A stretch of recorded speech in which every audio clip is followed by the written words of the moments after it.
Hello. हा बोला ताई. हा श्री स्वामी समर्थ. श्री स्वामी समर्थ.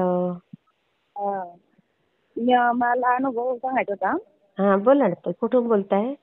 मी बडोद्याहून बोलते. कुठून? बडोद्याहून, गुजरातमध्ये. अच्छा अच्छा. बडोदा हा बडोदा. हो हो हो हो हो. हा. तुम्हाला नाव सांगायचंय का? मंजुषा. बरं बरं. काय अनुभव आला ताई? मी मस्त सोमवारी असं सेवा करायला बसली होती. हम्म, हम्म, प्रगट दिनानिमित्त सेवा करते मी. हम्म, हम्म, हम्म, मनात आलं, म्हटलं चला बसूया सेवेला, तेवढा टाइम भेटला तेवढा करूया म्हटलं. हा हा हा हा. तर मग मी गुरुचरित्राचा 9वा अध्याय वाचला. हा हा हा.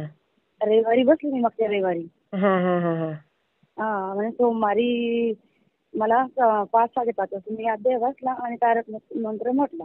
हम्म, हम्म, हम्म. तारक मंत्र म्हणताना पहिला म्हटला, दुसरा म्हणतानाच मला जोरात असं झटका लागला हाताला. अरे बापरे. हा हाडला. हो.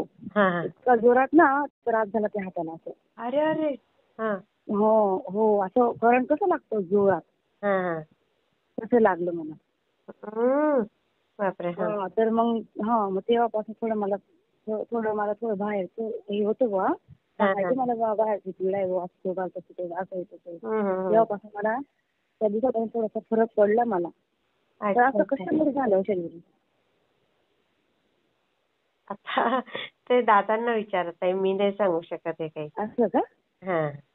हो का? हं. हा. श्री स्वामी समर्थ. श्री स्वामी.